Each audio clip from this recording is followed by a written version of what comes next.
Desde ahora ya.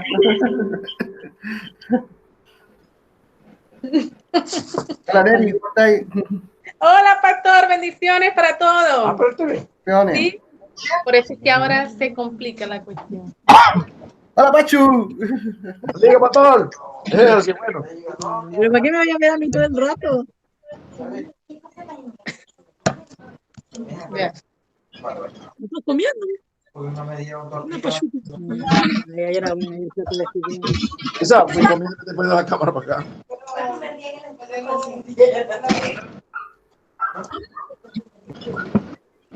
Ya, chicos, a las 8:10 vamos a partir. Les recuerdo algo, que cuando partamos hay que poner los micrófonos en silencio para que no se haga tanto bullicio. Si no saben cómo, yo mismo les puedo poner en silencio.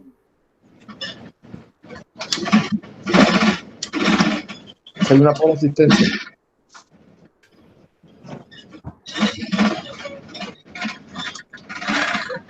Buena, Pachuquito. Provecho. Hijo, Dios te bendiga.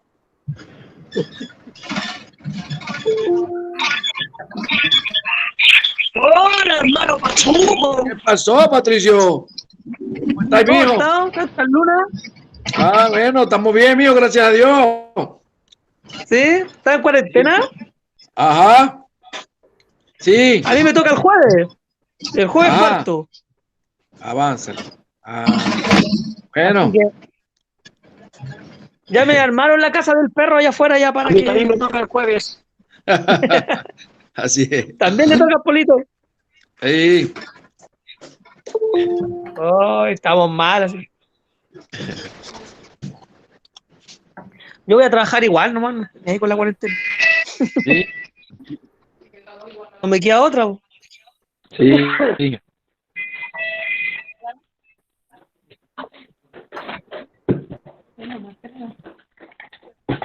Oiga, estamos comiendo. Necesitamos comer, necesito comer. Cumple tu ministerio.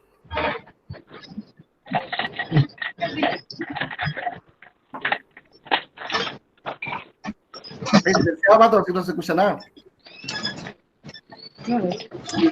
Ah, les digo que lo están preparando nuestro vituperio. A mí me La dejaban Andrea, la Andrea nos sorprendió con pancito amasado. ¿Qué me parece? Patricio que va a caer en cuarentena también. Hermano Polito, ¿cuánto le falta para llegar?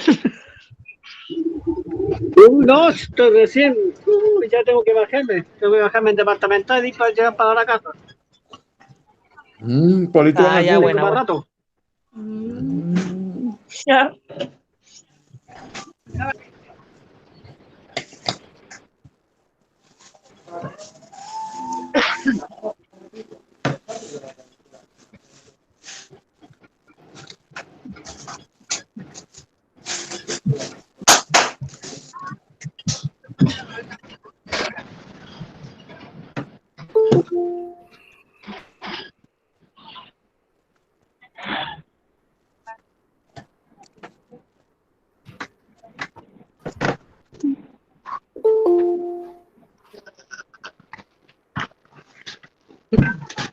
No, pero déjame poner a mí. Trampa. Ya.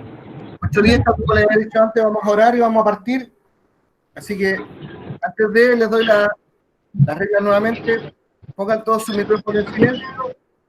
Pueden hacer preguntas por el chat o encender el micrófono para hacer preguntas si así lo requieren, pero ojalá estén con micrófonos silenciados para que podamos estar en la, digamos, sí que hay interrupciones entre medio.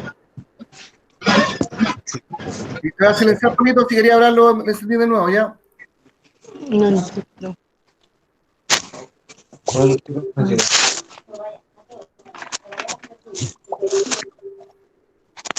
Está en silencio ya. Está en silencio. Ya. Ahí dije en silencio a todos. Listo. Bien, Dios les bendiga, hermanos, a todos. Hoy día lo que le había dicho a la semana anterior es que íbamos a empezar ya probablemente tal a ver el libro de Apocalipsis. En principio quería partir desde el capítulo 6, pero después mejor lo estoy pensando y voy a hacer una introducción completa a lo que es el libro de Apocalipsis. Y después vamos a ir el capítulo a capítulo, cosa que no hayan entre medio vacíos que después nos provoque más problemas hacia adelante. Así que vamos a partir. La Katy está pidiendo que la acepte. ¿Quién? La Katy. No me ha llegado. Doctora, acépteme, por favor. No me ha llegado la de la Katy.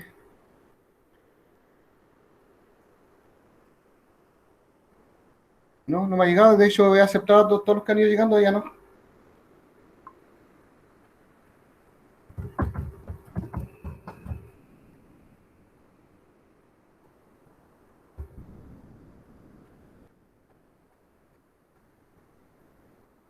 Ahí está la Katy, pues, ahí apareció.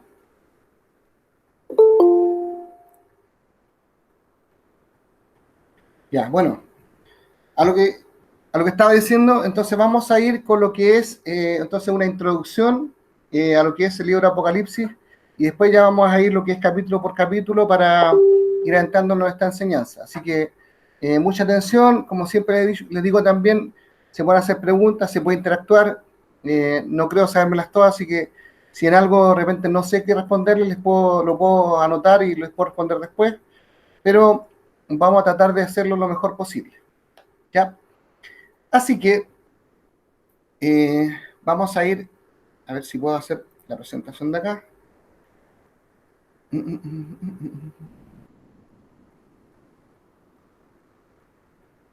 Ya.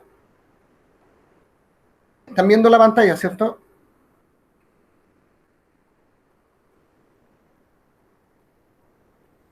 Sí, se ve. Ya, ok.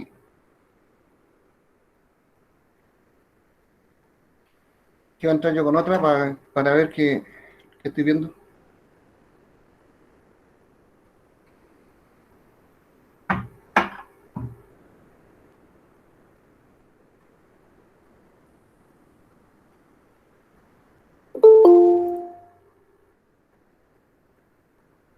Y yo mismo acepté para poder viendo lo que estoy viendo acá.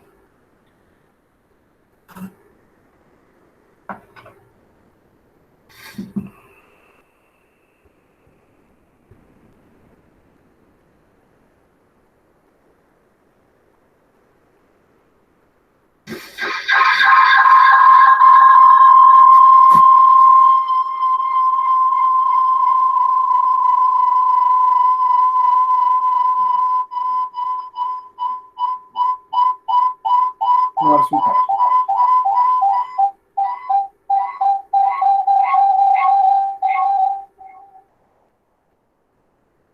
Perdón, había una falla técnica.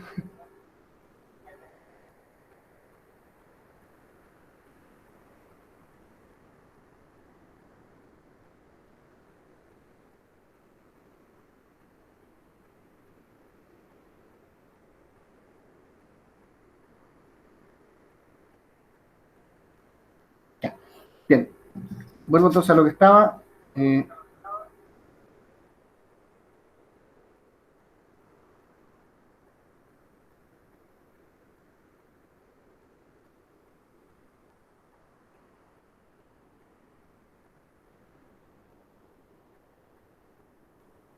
Perdón. Ya. Entonces, vamos a lo que estábamos. Bueno, introducción entonces al libro de Apocalipsis. Lo primero que podemos decir es que el libro del Apocalipsis es el libro menos entendido de la Biblia. Generalmente a todos les cuesta poder entender de qué se trata el libro del Apocalipsis. Y por lo tanto, entonces también les es difícil el poder estudiarlo. Ahora, en cuanto a lo que es el libro de Apocalipsis, siempre hay muchas conjeturas, hay mucha como fantasía y cosas por el estilo. Más encima de varias películas que tienen enfoques distintos, dependiendo el enfoque teológico que tenga cada director. Entonces es lo que muestra, y por lo tanto se presta entonces como resultado esto es más confusión todavía cuesta más todavía entender cuál es el mensaje real del Apocalipsis, y aparte que dentro de nosotros mismos, dentro de nuestra vida como cristianos, hemos tenido diferentes profesores, diferentes pastores que de repente también han tenido distintas visiones acerca de esto y por lo tanto también crea más confusión. Entonces, ahora esto atrae mucho la atención de la gente por una sencilla razón, porque en definitiva habla acerca de lo que ha de venir, y lo que ha de venir generalmente nos causa a nosotros cierta expectación. Pero bueno, esta es una gran oportunidad. Con la ayuda del Espíritu Santo, entonces vamos a pedirle que nos ayude a quitar el velo, y tenemos que también entonces interpretar los diferentes símbolos que aparecen acá. ¿Alguien llegó, parece?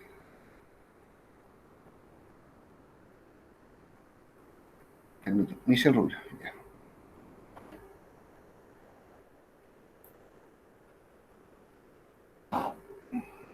Ya. Entonces dijimos que estábamos... tenemos que interpretar diferentes símbolos, se me dio la onda, interpretar diferentes símbolos que aparecen dentro del libro. Yo les enseñé algo que parece contradictorio ahora. Yo les enseñé cuando estábamos viendo el tema de cómo se interpretaba la Biblia. Yo les dije a ustedes que la Biblia generalmente era siempre literal, pero sin embargo nos llegamos al libro de Apocalipsis y da la impresión de que aquí ya no es tan literal. Y bueno, el libro de Apocalipsis tiene varios símbolos. Si nosotros nos vamos a lo que les dije anteriormente, la interpretación bíblica sí es literal, pero aquí dentro de la literalidad de lo que se está entregando hay algunos símbolos que están tomados, algunos del libro de Daniel, otros que son propios de Apocalipsis y otros tienen una relación con lo que es también el primer templo y lo que es también lo que había dentro del mobiliario del templo, y varios otros simbolismos que están dentro del libro y que tienen que tomarse en un contexto local, pero también se debe tomar en el contexto mundial y en lo que ha de venir. Entonces, y eso son varias las cosas que vamos a ir viendo. Entonces, con eso vamos a aclarar el mensaje, como dice ahí, vamos a conocer algunos eventos futuros y descubrir también a Jesús, o sea, su vida, su ministerio, su amor, su ira, su juicio, su regreso, todo eso es parte de precisamente este libro. Si alguien quiere decir algo entre medio, me lo dice, por si acaso, no hay problema. Ahora, ¿quién es el autor de este libro? Precisamente Juan. Él es uno de los 12 apóstoles, es el más joven de los apóstoles. Si ustedes recuerdan, Juan él y su hermano eran llamados los hijos del trueno, o Boanerges. O sea, quiere decir que en realidad tenían un carácter, pero explosivo, tenían un carácter así que era de ir al choque de primera. Conozco a varios Boanerges por ahí. Pero bueno, en este caso, Juan era de un carácter así bien especial, pero sin embargo él llegó a convertirse en el discípulo amado. ¿Qué quiere decir esto? Que Juan, a pesar de todo lo que él podría hacer, igualmente él llegó en su momento a poder ser un discípulo que amaba al Señor, y por lo tanto, en esa perspectiva, él también llegó a ser amado de Jesús, y él era el que se recostaba en el pecho del Señor. Ahora, Juan ¿escribió solamente el libro del Apocalipsis o escribió otros más?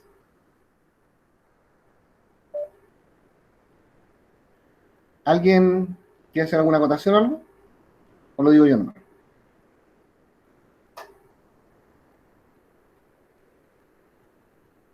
Bueno, Juan, nosotros sabemos que escribió el libro de, el Evangelio según San Juan, escribió también lo que fue las cartas primera, segunda, tercera de Juan, y obviamente también Apocalipsis.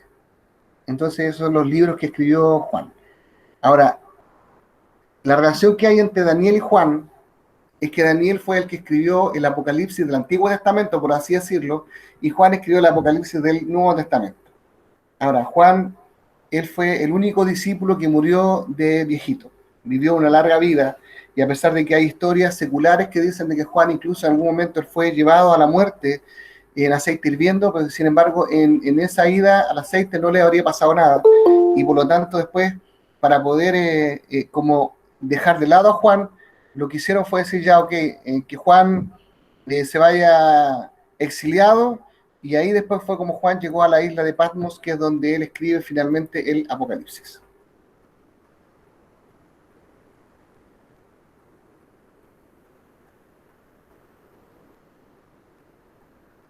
Bien. Necesitamos algunas llaves entonces para descubrir las puertas que tiene o los misterios que tiene este libro. Y entonces en eso vamos con la llave número 1. Que, como decía antes, lo que es literal y local se ha de entender también como simbólico y mundial. O sea, porque hay cosas que, por ejemplo, los mensajes de las 7 iglesias, por así decirlo, esos mensajes eran específicamente para las iglesias locales, eran literales para ese tiempo, pero sin embargo también tiene un mensaje simbólico y es mundial. O sea, es para las iglesias de todo el mundo y es también para ese tiempo como también para este tiempo. Entonces, debemos entenderlo, digamos, en ese contexto.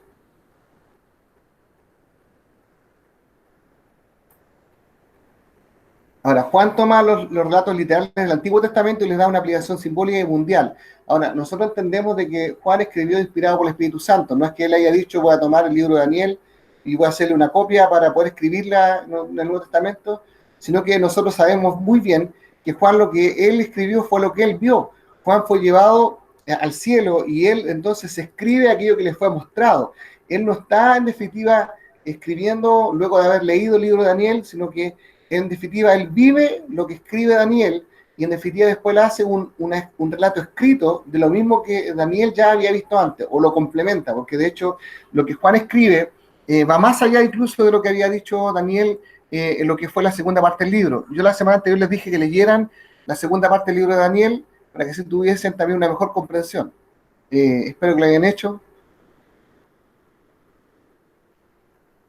Bueno, ejemplos de cosas que son también literales para su tiempo, pero que después hablan de otros. Por ejemplo, el libro de Apocalipsis, si bien es cierto, fue escrito para los judíos, nosotros también entendemos que eso fue escrito para los cristianos fieles de hoy.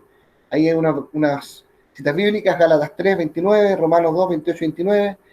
Habla acerca de Babilonia, y sabemos que Babilonia para nosotros son los cristianos infieles, o el mundo. En este caso, el cristiano infiel, me refiero a la Iglesia Católica, que es la que incluso va a ser condenada, que se le llama la ramera, y la que está sentada sobre los 7 montes, o el mundo, que en este caso que son en definitiva aquellos que no quieren creer en el Señor. Jezabel, que aparece ahí también, representa al culto falso o a los falsos profetas. Balaam, los que se ven por la ambición, de eso hay muchos también hoy en día, de que incluso predican el Evangelio, pero lo hacen para ganar dinero, porque ambicionan dinero, pero no están realmente buscando el que la gente se convierta, que la gente realmente pueda llegar a Cristo. Y Jerusalén, bueno, que habla acerca de Jerusalén, pero nosotros entendemos que cuando habla también de la Jerusalén, habla de la nueva Jerusalén, y se refiere también al reino espiritual de Dios. ¿Ya? Eso es como más o menos para entenderlo. Llave 2. Al estudiar entonces el Apocalipsis, se espera que el lenguaje sea simbólico, a menos que el contexto no permita un significado simbólico. Que esto ya sería que es como contradictorio a lo que les decía antes, pero vamos viendo después que no lo es tanto, sino que en realidad para poder englobar cosas que en ese tiempo no hubiesen podido ser entendidas, se ocuparon símbolos que para nosotros en este tiempo son muy claras. O sea, es lo mismo que si nosotros hoy en día no estuviesen leyendo esto de forma literal, pero sin embargo en ese momento eran símbolos que los mismos discípulos no lograban entender, o que Juan no lograba entender, digamos, cuando se le estaba revelando este libro. Entonces, la literatura apocalíptica. Entonces, el Apocalipsis está lleno de símbolos. Es muy figurativo. Cuando habla, por ejemplo, de las bestias del Apocalipsis, ahí hay símbolos. Cuando habla acerca de los 10 cuernos, del cuerno pequeño, son símbolos, pero que nosotros entendemos hoy claramente a qué se refiere. Entonces, primero dice de mirar el significado de los símbolos sin intentar interpretarlos literalmente, ¿sí? Porque si intentáramos, por ejemplo, interpretar el cuerno pequeño, no podríamos nosotros realmente entender de qué se trata. Pero sin embargo, si nosotros vamos a entender lo que es la literatura apocalíptica, sabemos que el cuerno pequeño precisamente es el anticristo. Así que, si voy muy rápido me dicen, pero estoy tratando de que esta introducción, que no es tan corta, pueda hacerla en el tiempo que tenemos. Así, entonces, el resto de la Biblia dice, en el resto de la Biblia toda declaración se acepta en forma literal, a menos que el contexto no permita un entendimiento literal. Como por ejemplo, Daniel en la segunda parte. En la segunda parte del libro de Daniel hay simbología. Por ejemplo, cuando se habla acerca de la estatua que ve el rey Nabucodonosor, hay claramente una simbología, y aunque nosotros entendemos literalmente que al rey Nabucodonosor él está viendo un sueño donde hay una estatua. Después Daniel, él interpreta el sueño y él dice que esto son varios reinos en definitiva que están representados dentro de esta estatua. Entonces, el libro es literal, pero en ese momento hay un contexto que permite entender que ahí hay algo que debe ser interpretado. Entonces, ahora, con Daniel y Apocalipsis, que es precisamente lo que está diciendo ahora, hay que esperar que el lenguaje sea simbólico, a menos que el contexto no permita un significado simbólico. ¿Hasta aquí hay alguna duda?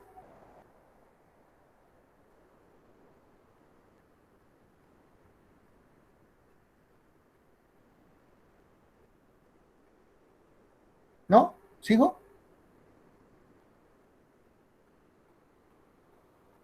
Ya, sigo. Llave 3. En el libro del Apocalipsis se ocupa muchos números. Estos números tienen significado. Por ejemplo, se usa mucho el número 3, el 4, el 7, el 12, o múltiplos de estos números.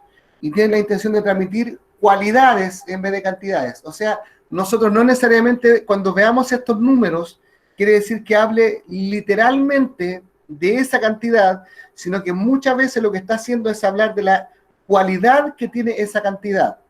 Es como cuando nosotros, por ejemplo, vemos el tema del perdonar, nosotros vemos que dice que nosotros hasta cuándo debemos perdonar a nuestro hermano, y dice hasta 7 veces, y él dice no hasta 7 veces, sino que hasta 70 veces 7. Y ahí no es que esté diciendo que hay que perdonarlo 490 veces, sino que lo que nos está hablando es de un número infinito. Nos está hablando que siempre debemos estar dispuestos a perdonar cuando se dé la ocasión.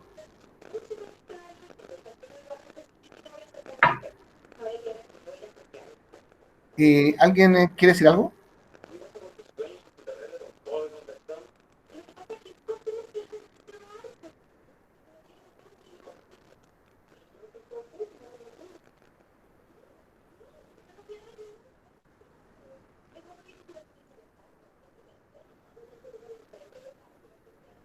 ¿No? Ah, que Mauricio tiene el micrófono abierto. Entonces se escucha el ruido ambiente.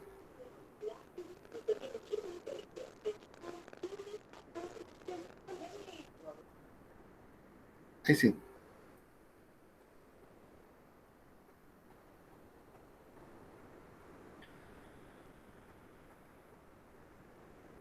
A ver, miren, respecto de esta misma, estas diapos que les estoy mostrando ahora, se las voy a mandar igual.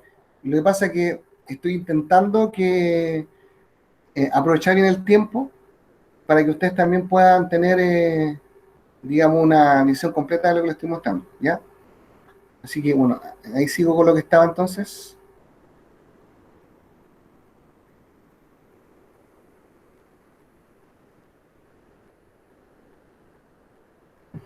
Ya.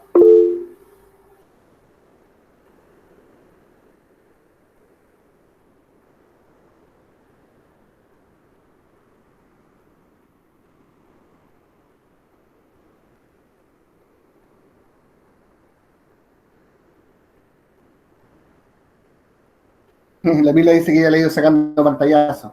Bueno, no es necesario que saquen pantallazos, chiquillos. Yo les voy a mandar esta diapo, se la voy a mandar igual después al grupo, así que no es necesario. Así que traten más bien de ir poniendo mucha atención en lo que estamos hablando, para que después ustedes cuando vean la diapo digan, ah, de esto es lo que estábamos hablando en ese momento. ¿Ya? Bien, entonces, dice la fascinación por los números. Dice, los números expresan cualidades ante cantidad, ya lo dijimos.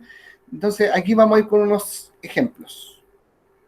Número 3, dice, es el número de la Trinidad. Simboliza unidad, unión, triple canto de alabanza.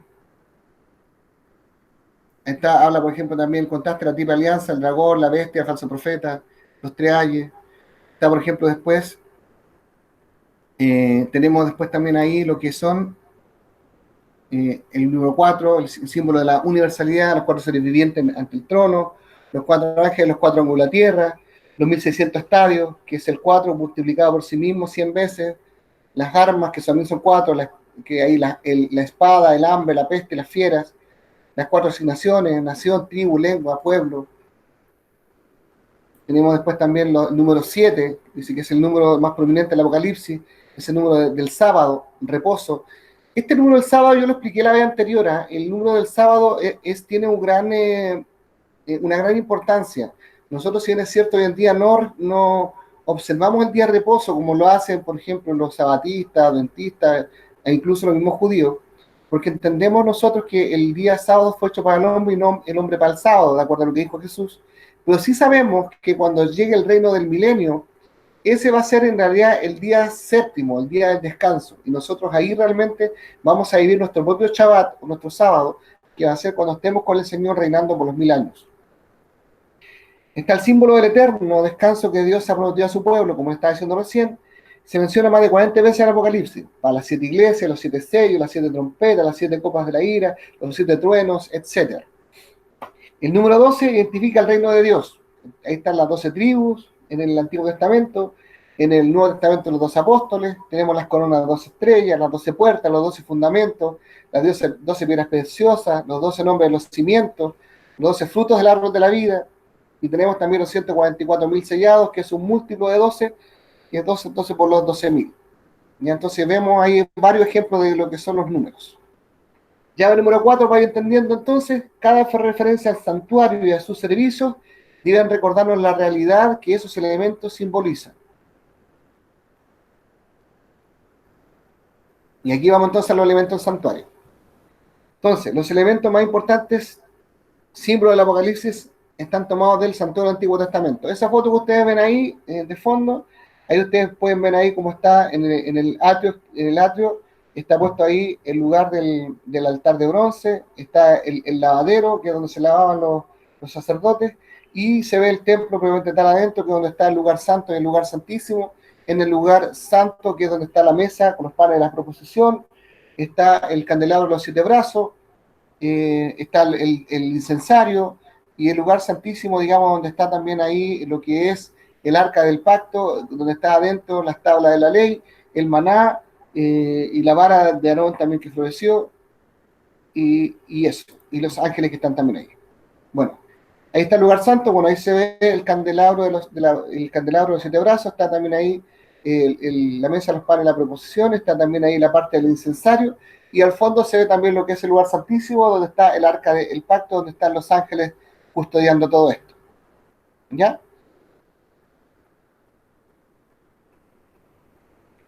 Entonces, tenemos referencias en toda la Apocalipsis para estas cosas. Por ejemplo, el capítulo 1 y 2, tenemos entonces los candeleros de los 7 brazos. Si nosotros nos vamos realmente a lo que dice Apocalipsis 1:20, tengo mi Biblia al frente, un segundo.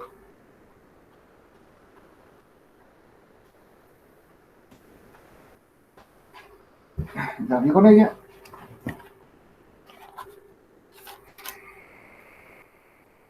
Apocalipsis 1:20. Dice, el misterio de las 7 estrellas que has visto en mi diestra y de los 7 candeleros de oro. Las 7 estrellas son los ángeles de las 7 iglesias y los 7 candeleros que has visto son las 7 iglesias. Entonces ustedes pueden ver cómo ya ahí hay un simbolismo que está en el Nuevo Testamento, está en Apocalipsis, pero sin embargo simboliza algo, simboliza las 7 iglesias, y ahí nosotros podemos extrapolar cómo también en el templo original ya había un símbolo que iba a representar algo que iba a ocurrir en el futuro. Entonces es donde nosotros vemos cómo la Biblia también dice en algún momento que las cosas que ocurrieron antes eran solamente una sombra de lo que había de venir. Y aquí se confirma cuando nosotros empezamos a ver estos mismos símbolos que están puestos entonces tanto en el Antiguo como en el Nuevo Testamento. Por ejemplo, en el capítulo 2, en el 1 dice, escribe al ángel de la iglesia en Efeso, el que tiene las 7 estrellas en su diestra, el que anda en medio de los 7 candeleros de oro, dice esto. Nuevamente los 7 candeleros de oro, entonces lo vemos como está ahí, y bueno, también lo podemos ver después en el 5, pero es más o menos para que ustedes pudieran ver que sí claramente aparece. En el capítulo 4, nosotros en el versículo 2, podemos ver ahí que habla acerca de, precisamente dice, después de esto, perdón, el 2, y al instante yo estaba, ahí se lo perdí, y al instante yo estaba en el espíritu, y aquí un trono establecido en el cielo, y en el trono uno sentado. Entonces, cuando hablamos acerca de este trono, ¿por qué está aquí simbolizado con el arca? porque precisamente el arca es el lugar donde habitaba Dios en lo que era el lugar santísimo. Entonces, cuando nosotros hablamos acerca del arca del pacto, estamos hablando del trono de Dios establecido en el lugar santísimo. Nosotros vemos, en definitiva, dentro del Apocalipsis, cómo esta representación del Antiguo Testamento se materializa en lo que es el trono de Dios y donde Él está sentado también ahora en el trono, pero ya no es el trono hecho por manos de hombres, sino que es el trono celestial. Ahora, en el 5 es un cordero como inmolado. Bueno, 5:6 dice, y miré y vi que en medio del trono y de los 4 seres vivientes y en medio de los ancianos estaba en pie un cordero como inmolado, que tenía 7 cuernos, 7 ojos, los cuales son los 7 espíritus de Dios. Entonces, si nosotros vemos la figura del cordero que en el Antiguo Testamento, en el templo, era señal del sacrificio, después nosotros la vemos también en Jesucristo. Entonces, nuevamente, las cosas que eran un símbolo antes en el Antiguo Testamento, hoy día nosotros las podemos ver materializadas, en este caso en la figura de Cristo, que es en definitiva el cordero que fue a la cruz y que en definitiva fue sacrificado por todos nosotros. El altar del sacrificio está el capítulo 6, versículo 9. No lo voy a leer para ir avanzando, pero ustedes lo pueden ver después porque se lo voy a mandar. Porque ya les di algunos ejemplos pues, para que sepan de qué se trata y los pueden revisar. En el capítulo 7, las 12 tribus que acampaban alrededor del santuario, 3 de cada lado, o sea, 3 al frente, 3 atrás, 3 a la derecha, 3 a la izquierda. Entonces, así se disponían las tribus de Israel que estaban alrededor de el santuario, donde estaba entonces el lugar del atrio, el lugar santo y el lugar santísimo. Y por supuesto tenemos el capítulo 8, el altar de incienso, que precisamente es lo que yo les mencionaba, que es uno de los que también está dentro del templo. En la imagen se ve claramente dónde estaba ubicado también el incensario o el altar del incienso, que precisamente es el que se ve ahí a su izquierda, que es donde está el sacerdote con el incensario frente al lugar santísimo. Hoy en día nosotros entendemos también que esto eran figuras de cosas que nosotros estamos viendo actualmente, pero que en su momento tuvieron un simbolismo también, a pesar de que eran literales en su momento.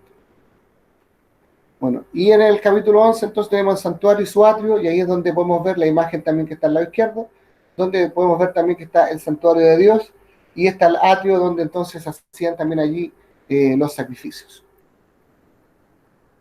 En el capítulo 12, los 10 mandamientos colocados dentro del arca. La imagen es que no tengo no veo la presentación. No sé si soy yo nomás, pero no veo ahora. Ah, yo la estoy viendo, yo estoy con el celular acá al lado y la veo. Creo que eres tú nomás. Sí se ve, pastor. ¿Por qué? Solo me Torres. Yo, perdón, tengo una duda, discúlpenme, por favor, discúlpenme. Dígame. Es que la Sofi me llamó y tuve que bajar y me perdí. Eso, ¿de qué libro que estamos hablando ahora? ¿Seguimos del Apocalipsis o mi Biblia tiene otros títulos? No, Me perdía. el Apocalipsis, no estoy hablando de títulos, estoy hablando de versículos específicos donde habla acerca de simbolismos que están tanto en el Antiguo Testamento como en el Nuevo Testamento, en este caso reflejado en el Apocalipsis. Ah, ya. Es que estoy media perdida porque la Sofía cada rato me llama.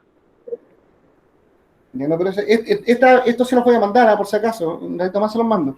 Y lo estoy terminando de dejar bien ordenadito y se los mando. Lo que pasa es que después les voy aparte de estas diapos, dentro de estos días les voy a mandar una explicación de cada diapositiva, se les voy a mandar en un Word. Entonces va a tener de ambas cosas.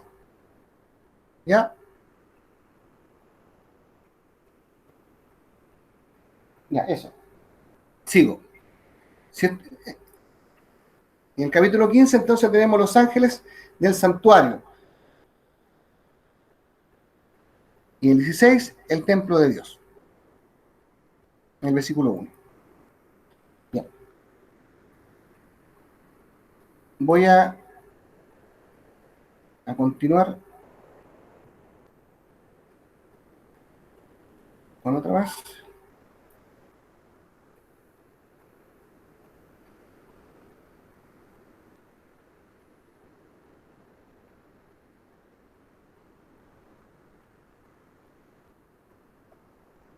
Ya voy a presentar de nuevo.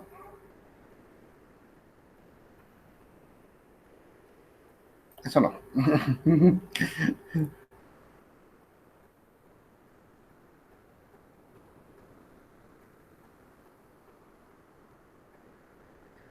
Se está poniendo un poco difícil esta cosa. No, no quiere.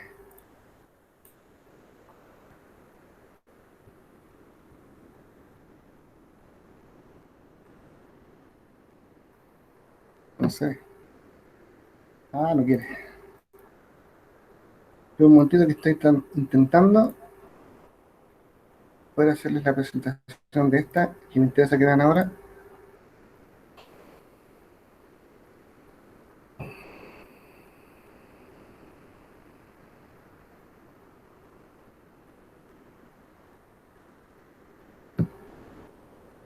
¿Ahí sí o no? Ahí sí, ya, ahí sí se ve. Ya. Como ustedes pueden ver, sí, no vio tecnología, Katy, ahí está bien. Ya. Como ustedes pueden ver, entonces tenemos que Jesús dijo, vuestra casa os es dejada desierta, eso es Mateo 23:38. Cuando Jesús hizo una declaración, incluso en otra donde dijo, destruyan este templo y en 3 días lo restauraré, pero esta que hace Jesús cuando dice que vuestra casa os dejada desierta, en Mateo 23:38, es una declaración que desconcertó a los discípulos, porque ¿cómo podía haber un Israel restaurado si no había templo? Entonces no sabían qué es lo que estaban oyendo, qué es lo que realmente quería decir Jesús, porque recordemos una cosa, que incluso los discípulos de Jesús, ellos pensaban de que iba a venir el Mesías, y el Mesías lo que iba a hacer era precisamente traer la libertad para el pueblo de Israel. Recordemos que lo que Israel estaba esperando era un libertador, ellos lo que esperaban era que viniese el Mesías, y el Mesías lo que iba a hacer era traer un nuevo gobierno, iba a traer ¿cómo se llama esto? Un reinado que iba a ser eterno, y a través de este reinado lo que iba a hacer el Mesías era volver entonces a que Israel tuviese la gloria que tuvo antes, y de hecho iba a ser una gloria perduradera. Entonces cuando Jesús habla acerca de que esa casa, o sea el templo, iba a ser dejado desierto, ellos todos quedaron como diciendo, ¿de qué está hablando? Esto es contradictorio. ¿Cómo él podría entonces ser el Mesías si nos está diciendo de que el templo va a quedar desolado? Pero ellos no entendían que precisamente hasta esto ya había sido profetizado. Que hace 24:2, él dice, no quedará aquí piedra sobre piedra. Y eso fue más terrible, o sea, diciendo, o sea, este templo lo van a destruir completamente. ¿Cómo entonces va a ser esto? Bueno, nosotros sabemos que esto se cumplió precisamente en el año 70 después de Cristo, cuando precisamente los romanos después decidieron precisamente destruir completamente Jerusalén, y de hecho ahí el templo fue completamente destruido, y la única fracción que queda es de uno de los muros que hoy día se conoce como el Muro de los Lamentos, que es donde nosotros vemos cuando están ahí los judíos más ortodoxos orando y meten los papelitos ahí entre medio del muro. Eso es lo único que queda, digamos, del templo de ese entonces. Entonces, lo que pensaban los discípulos pensaban que precisamente toda la región de Palestina era el centro del mundo, y Jerusalén era precisamente el centro de todo. Entonces, el templo era el corazón de Jerusalén. O sea, la conclusión de ellos era que Jesús se refería entonces al fin del mundo. Entonces, ¿qué onda? ¿Qué estaba pasando aquí? Nosotros debemos entender de que los judíos en su tiempo, bueno, hasta el día de hoy, ellos por ser el pueblo de Dios, ellos se sentían, pero el hoyo del queque, ellos sentían que era lo máximo que podía haber, eran ellos. Entonces, no podía ser que en definitiva pasaran ciertas cosas que Jesús estaba diciendo, porque ¿cómo entonces iba a poder cumplir la profecía de que Israel iba a llegar a ser la nación más grande de todas si en definitiva no tenían templo? Era algo muy raro. Entonces, al sentarse le preguntaron a Jesús, le dijeron, ¿cuándo esas gigantescas piedras van a ser derribadas? ¿Cómo iba a ser solo al templo? ¿Cuándo? Querían saber entonces cuándo iban a suceder todas estas cosas, cuándo terminaría el último siglo de esta tierra, qué señales habría. Si nosotros leemos en Mateo 24, precisamente Dios le pregunta al Señor, le dice al Señor, pero ¿qué señales habrán de todas estas cosas? Entonces, en Mateo 24, Marcos 13 y Lucas 21, precisamente es donde se habla acerca de estas cosas. Dice, es una brillante respuesta a su pregunta. Describió la destrucción del templo y el fin del mundo con las mismas palabras. La destrucción del templo era una miniatura del fin del mundo. Las señales de uno son también las señales del otro. Ahora, cuando Jesús habla acerca de estas cosas, de Mateo 24, Marcos 13 y Lucas 21, se fijan que precisamente en el libro de Juan, o el Evangelio según San Juan, en ninguna parte se habla acerca de esto. ¿No le parece raro a alguien que precisamente Juan no hable acerca de lo que sí habla Mateo, Marcos y Lucas? Pregunto, o sea, ¿no le parece algo raro? Porque los evangelios sinópticos precisamente hacen referencia a esto, acerca de las señales antes del fin, pero sin embargo, Juan no lo toca.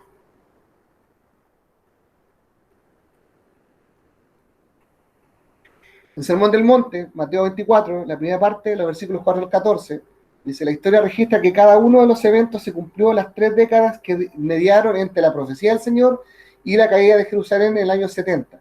Yo hace unos días atrás, cuando compartí esto, yo dije que precisamente Mateo 24 lo que hablaba era Jesús, era una profecía que se fue cumpliendo por partes, y hay otras que aún no están cumplidas. Entonces, ahí precisamente estamos diciendo que de los versículos 4 al 14, entonces está hablando acerca de las cosas que pasaron hasta el año 70, precisamente cuando Jerusalén fue destruido. Obviamente que estas profecías también pueden tener un doble significado, por eso que está puesto ahí, y lo vamos a ver más en detalle más adelante. Jesús declaró entonces en su primera aplicación, no indicaba el fin de todas las cosas, en los versículos 6, 8, 13 y 14. Del 15 al 28 dice, del 15 al 22 Jesús describe las fuerzas mundiales que procurarán aplastar a la iglesia. Y aquí empezamos a hablar acerca de las cosas que han de venir. Después del versículo 23 al 28, los peligros de corrupción debido a las falsas doctrinas elaboradas dentro de la iglesia. Fíjense que aquí es donde habla acerca de la apostasía. No sé si a todos tienen claro lo que es la apostasía, pero la apostasía es algo que sucede no fuera de la iglesia, sino que la apostasía sucede dentro de la iglesia. La apostasía precisamente es la doctrina que parece real, pero no lo es. O sea, son doctrinas que se enseñan dentro de la iglesia, que hay iglesias completas que enseñan algunas cosas que están reñidas con lo que estrictamente dice la Biblia. Y ahí es donde nosotros tenemos que tener mucho cuidado. ¿Por qué razón? Porque la apostasía, de acuerdo a lo que precisamente dice Jesús en este Sermón del Monte, es lo que está precisamente previo a que venga entonces el anticristo. Entonces lo primero que aparece es la apostasía y luego el anticristo. Entonces por eso es importante que nosotros como iglesia tengamos muy claro lo que ocurre en nuestro espíritu y lo que estamos mirando también entre nuestros ojos, para que no nos dejemos engañar. Porque precisamente la apostasía, hoy en día nosotros la podemos ver en muchos ámbitos, y de hecho podemos ver unas más evidentes que otras. ¿Cuáles son muy evidentes? Muy evidentes son, por ejemplo, hoy día las iglesias cristianas que se están aliando con la iglesia católica y otras religiones para crear la nueva religión mundial, que nosotros empezamos a verla hace un tiempo atrás, precisamente cuando se empezó a hablar acerca del ecumenismo, y para pasar finalmente a lo que hoy día se está conociendo como el Crislam, que es la unión de los cristianos con el islamismo, y eso se está abarcando, con eso abarca la mayoría de los fieles, entre comillas, del mundo, donde están los cristianos y los islamitas, y precisamente ahí también se están uniendo hoy en día otros credos, como son también el budismo y el hinduismo y otros más. Entonces eso, de hecho ahora en mayo, hay una reunión en el Vaticano, ya como para dar el puntapié inicial definitivo, y digo en definitivo, porque el Islam ya se está trabajando hace unos años atrás, pero ya ahora en mayo hay una reunión en el Vaticano donde ya se va a empezar a oficiar el Islam. De hecho ya hay algunos sacerdotes que están, ¿cómo se llama esto? Nombrados y están listos para poder oficiar como sacerdote del Islam. Lo que es obviamente una señal muy clara acerca de lo que es la apostasía, pero hay otras que no son tan claras, pero que existen hoy en día, como hay iglesias dentro tanto del movimiento apostólico como de los pentecostales, que hoy día tienen también apostasía. Por ejemplo, aquellos que son solo Jesús, ellos, por ejemplo, sin darse cuenta, están cayendo en la apostasía porque ellos están negando precisamente al Padre y al Espíritu Santo. O los que, por ejemplo, hoy día, siendo de la visión apostólica o el mover apostólico, hoy día están movidos por el dinero y no están movidos realmente por la salvación de la iglesia, o están introduciendo enseñanzas engañosas que no tienen un fundamento bíblico, y con eso lo que hacen es estar en condenación sobre ellos mismos.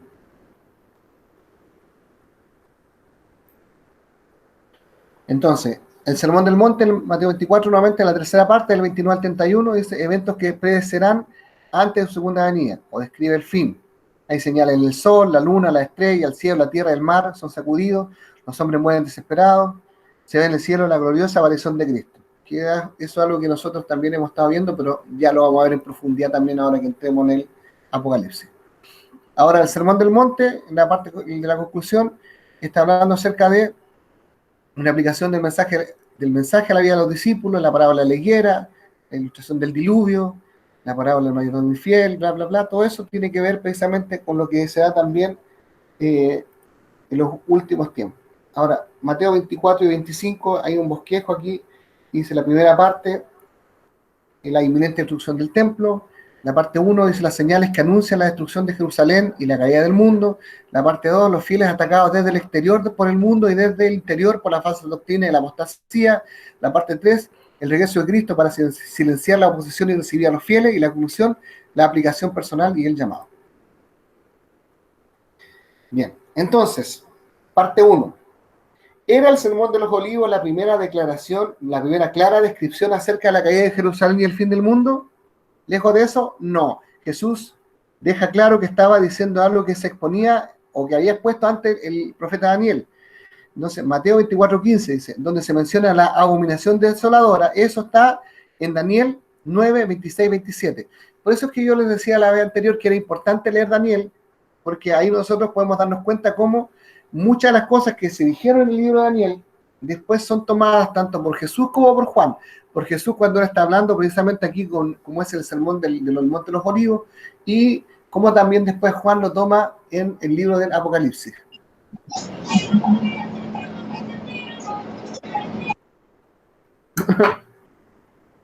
Parece que estoy aburrido porque alguien puso música para amenizar. Bien. Recordemos entonces que el sermón profético de los olivos se basa claramente en el libro de Daniel. Jesús lo dijo y aconsejó a sus oyentes a entender este hecho. Entonces, la parte 2 dice, nos hemos preguntado por qué Mateo, Marcos y Lucas registran fielmente el sermón de los olivos y Juan lo omite en todo su evangelio. ¿Cómo podía Juan ignorar ese sermón extraordinario sobre la señal del fin del mundo y la segunda venida del amado Salvador Jesús? Por supuesto que Juan no ignoró eso. En vez de dedicar 1 o 2 capítulos a ese sermón, le dedicó un libro entero, el Apocalipsis. Entonces, no es que Juan se lo olvidó, sino que Juan dijo, ¿para qué voy a escribir tampoco? Mejor hago un libro. Y ahí puso el Apocalipsis, que en definitiva sabemos que la palabra Apocalipsis significa revelación. Entonces, en Apocalipsis 1.7 está la clave de esa conexión. Entonces, 1.7, por ejemplo, yo voy a ir allá, Apocalipsis 1.7, dice...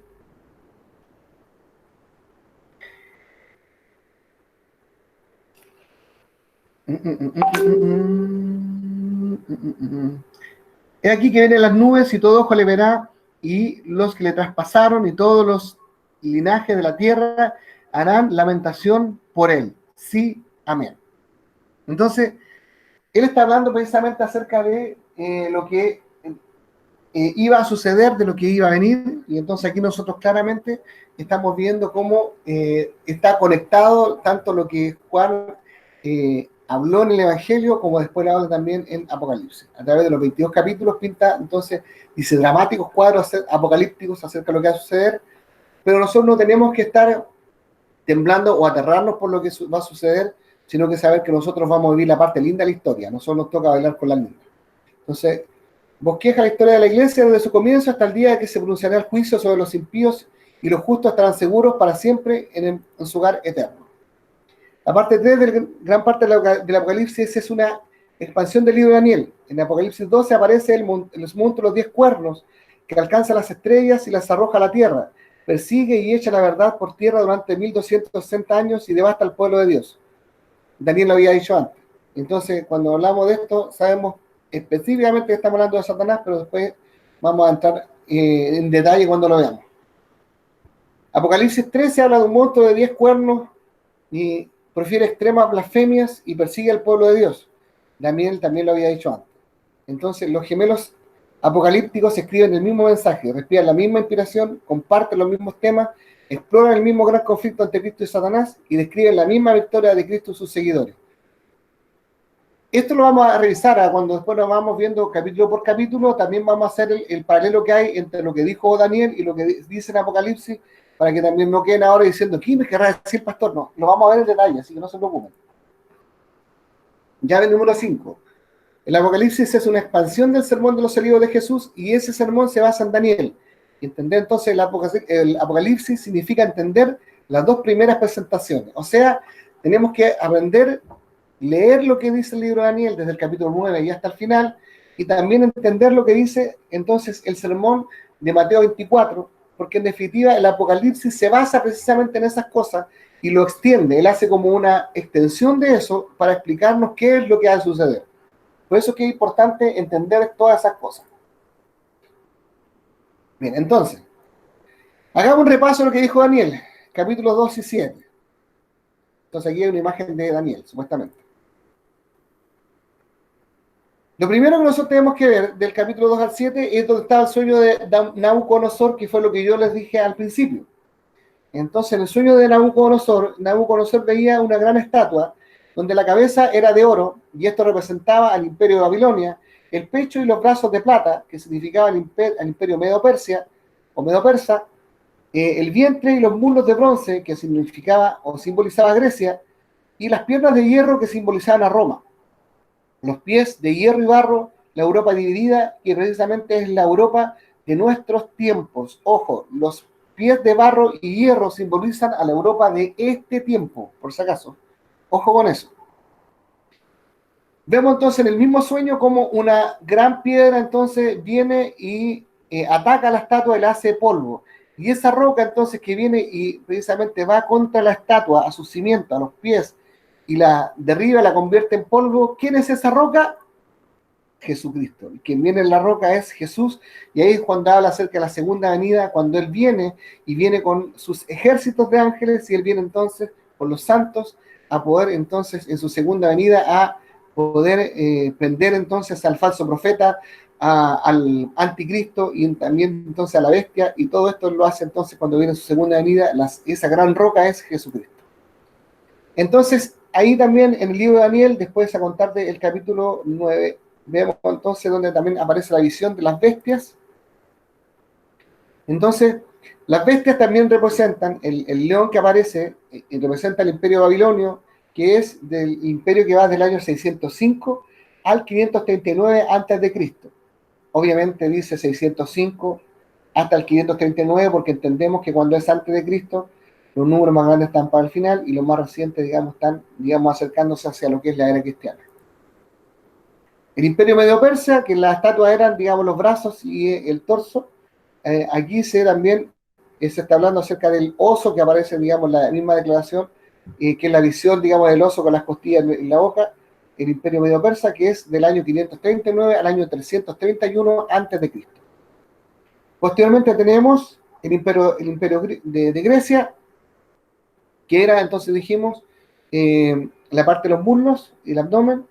Ese es del año 331 al año 168 a.C. Ahí está representada por una bestia que es como un leopardo y que tiene 4 cabezas. Obviamente que esto es porque recordemos que Alejandro Magno, que fue el que lideró el imperio griego, él hizo una conquista que fue muy rápido. Recordemos que él murió muy joven, y después, posteriormente, su imperio se dividió entre sus 4 generales, y por lo tanto, por eso esta bestia es representada con una bestia con 4 cabezas. Y por último, tenemos entonces ahí la bestia que representa a Roma, que es una bestia que es terrible, que era la que devoraba y la que hollaba con los pies y tenía los cuernos y todo esto. Y esta bestia entonces está del año 176 a.C. y hasta el año 351 después de Cristo. Por último, entonces, tenemos los 10 reinos que están en los pies de barro mezclados con hierro, y esto entonces ya tiene que ver con lo que va a ser entonces la segunda venida de Cristo. Ahí es donde nosotros vamos a ver entonces cómo este reino va a ser Europa. Aquí está hablando que este segundo reino, o estos 10 reinos que van a surgir, es lo que está representado en el año 476 en adelante. Pero sin embargo, nosotros lo vamos a ver, digamos, propiamente ahora en este tiempo. Tenemos que ver nosotros que hoy hay varios países que estaban unidos a lo que era la Unión Europea, con lo cual se llegaba a ver como 14 países que componían la Unión Europea, pero sin embargo varios de esos países hoy día se han salido y van a quedar ahora con los que se están saliendo, van a quedar precisamente 10 países dentro de la Unión Europea. Curioso que precisamente la bestia tenga entonces los 10 cuernos y hayan 10 países o 10 reinos que en este momento están quedando dentro de la Unión Europea, y precisamente cuando se habla acerca del cuerno pequeño, es uno que va a surgir de uno de los cuernos que hoy está precisamente dentro de la Unión Europea, es Roma. Y Roma dentro de sí misma tiene la ciudad del Vaticano, que por sí es un reino más pequeño que está dentro de ese reino. Entonces el cuerno pequeño va a salir de un reino, que en este caso es Italia, y ese cuerno pequeño es lo que va a simbolizar al anticristo, que precisamente ¿dónde se va a levantar? Se va a levantar de ahí mismo, de lo que es el Vaticano. Así que ojo con eso. Entonces el cuerno pequeño que está en Daniel 7:8, ahí lo estamos viendo como una imagen del cuerno pequeño, que es lo que yo le acabo de hablar recién. El cuerno pequeño es el anticristo. Entonces, y Daniel después entonces 7 al 14, y de 14 él habla acerca precisamente de la segunda venida de Cristo. Entonces, este es un paneo general. Yo sé que les hablé acerca de lo que es el Apocalipsis completo, digamos, en una hora. No espero que sea completamente comprensible, porque no es que sea tampoco un maestro excelente como para que ustedes puedan entender todo lo que dije, pero sí quería darles un paneo general para que ustedes puedan entonces entender de que el libro del Apocalipsis sí tiene comprensión, es comprensible, nosotros podemos entender su significado, y para eso lo que tenemos que hacer precisamente es, por una parte, leer el libro de Daniel.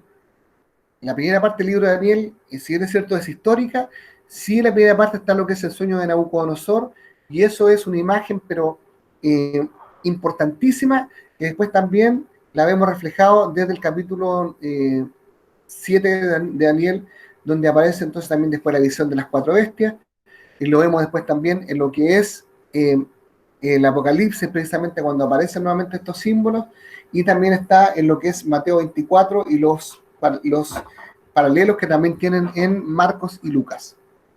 Entonces, todo esto son simbologías de alguna forma que nosotros volvemos a tomar dentro del Apocalipsis, y después cuando las vemos en el Apocalipsis podemos entender, digamos, de qué es lo que estamos hablando, y no se transforma en algo oscuro que no es comprensible para nadie, sino que para nosotros nos es revelado, porque lo que dice la Biblia, precisamente que estas cosas fueron ocultas para el mundo, pero sin embargo, para los sabios y para los entendidos, pero sin embargo para nosotros nos son reveladas. ¿Alguien que quiera aportar algo, decir algo?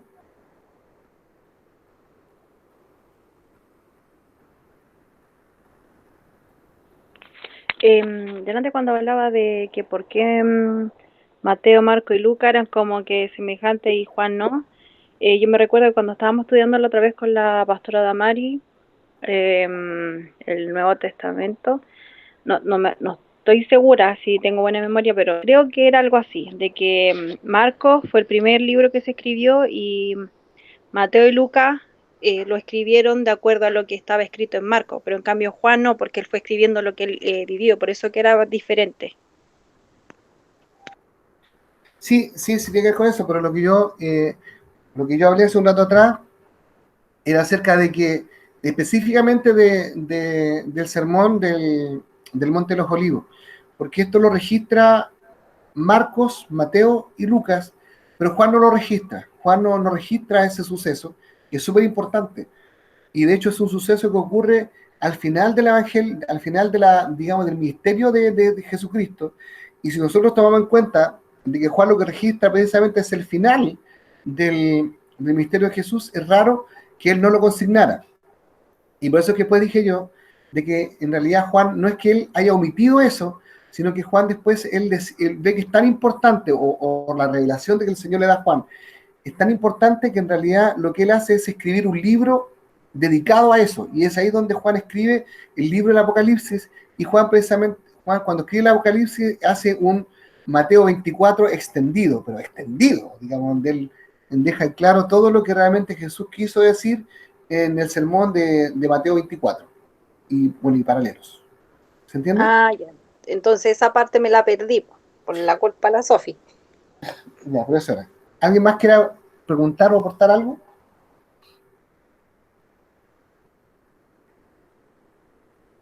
No se peleen de a uno.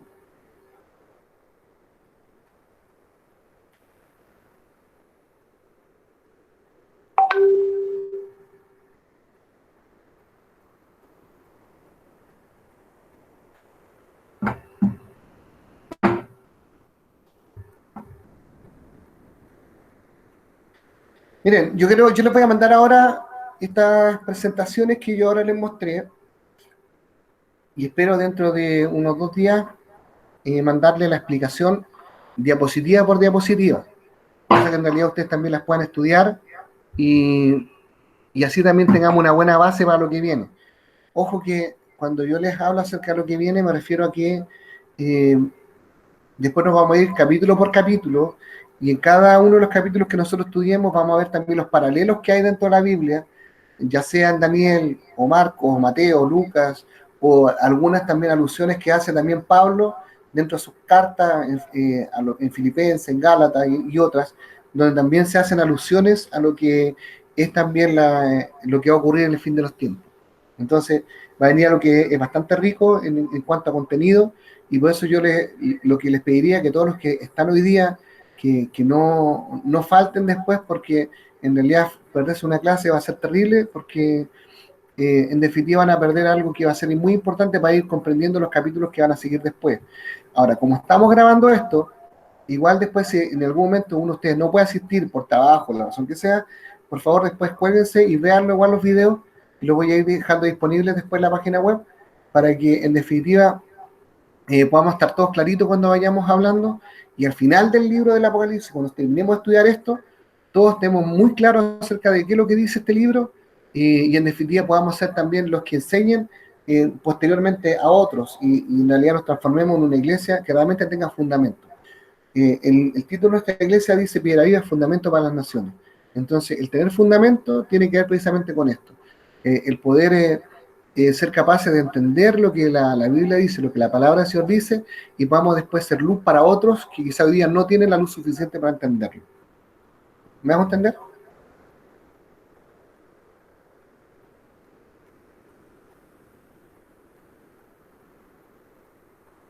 Sí, entendido.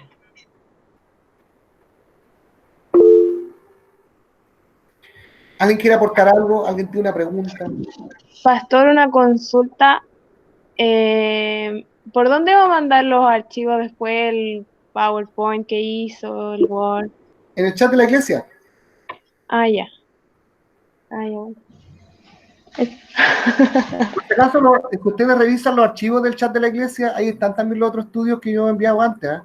Están ahí los archivos que hemos visto, por ejemplo, de lo que vimos del milenarismo, está ahí, está acerca de lo que es escatología, el primer libro de escatología está ahí también, y después también está el libro, está también ahí el estudio acerca de lo que eran las edades de la iglesia, también está ahí, son 3 de las cosas que hemos visto están ahí, y también ahora voy a subir después estas presentaciones, y también voy a subir las explicaciones de estas presentaciones.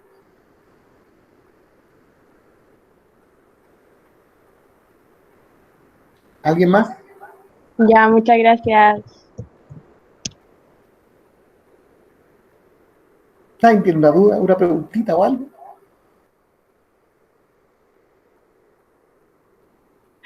Después va a profundizar todo lo que hablo ahora, ¿cierto? Sí, claro. O sea, esto es solamente una pincelada, por así decirlo, es una visión general digamos, del libro, pero ahora después, de hecho, yo le había comentado en la clase anterior de que como estaba en la primera parte del libro, era sobre todo los mensajes a las 7 iglesias, iba a partir del capítulo 6, pero después en realidad lo pensé bien y creo que no, que lo mejor es que lo haga capítulo por capítulo para que así no se nos quede nada atrás y en realidad todos puedan tener muy claro acerca de qué estamos hablando. Así que a contar de la próxima semana nos vamos entonces ya a ir a lo que va a ser el primer libro del Apocalipsis. Son 22 libros por si acaso, hay unos que son más largos que otros, pero son 22 libros. Así que tenemos para estudiar un buen rato. 22 capítulos, perdón, no libros, 22 capítulos. Bueno, me gusta este tema, es súper interesante. Bien. ¿Alguien más?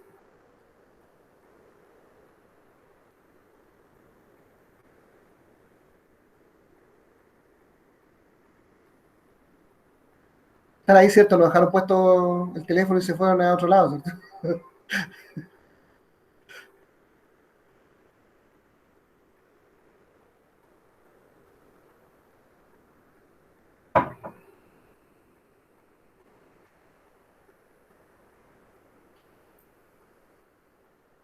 ¿No? Bueno, si no hay más preguntas, entonces por ahora llegaríamos hasta aquí el día de hoy para continuar la próxima semana. ¿Les parece?